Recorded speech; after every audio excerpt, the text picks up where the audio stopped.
Mother 3. Where do I even begin? There's so much content put into this series that I can't even begin to express how much I love it. Mother 3 is a little different than the other titles in the series. In this entry, you have chapters in the game where you get to see the perspective of several different characters. You're not just playing a group of kids anymore, which is really awesome. Character interaction in this game is really well done, and all the playable MCs are really likable in their own way. This game has some of the most creative dialogue I've ever seen. It's quirky, it's funny, it's cute, it's all that in one package. It's just very lovable from the start. But this game isn't all smiles. No. This game can be really somber, sad, depressing. The game's slogan says, strange, funny, and heartrending. And they really mean it.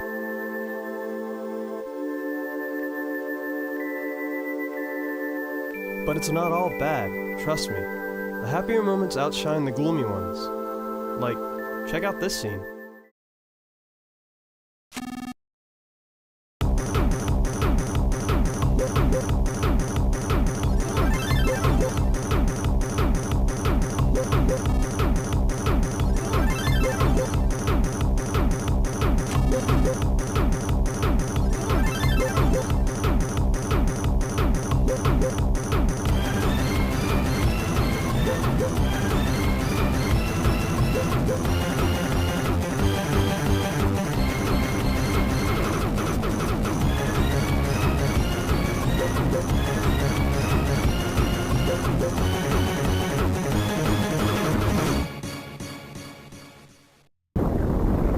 So let's have a rundown of the story.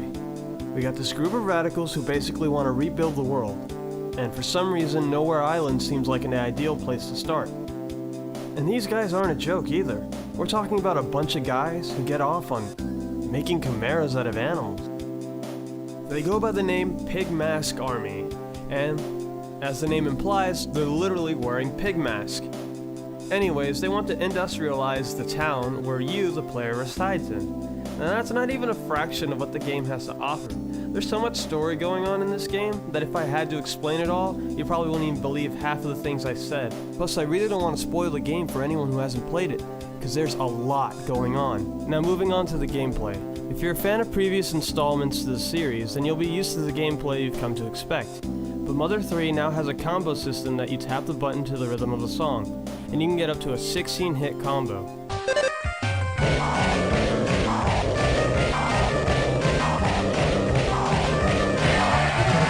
It's a really neat idea and also brings out just how awesome the soundtrack to the game is.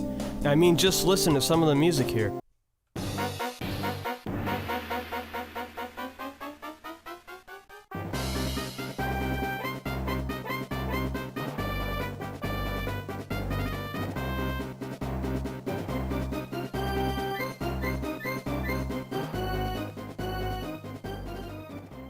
In your journey, you're going to be fighting several different mobs, and they all have amazing designs.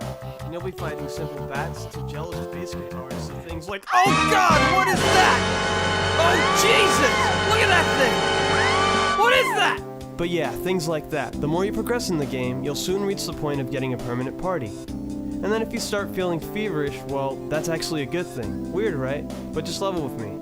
When you get sick, you no longer have the ability to run, but once you get over your fever, you actually gain a new psychic power. Now leveling up is super essential to progressing in the game. Grinding your permanent party constantly will help you out in the long run, because these bosses are unforgiving and ruthless.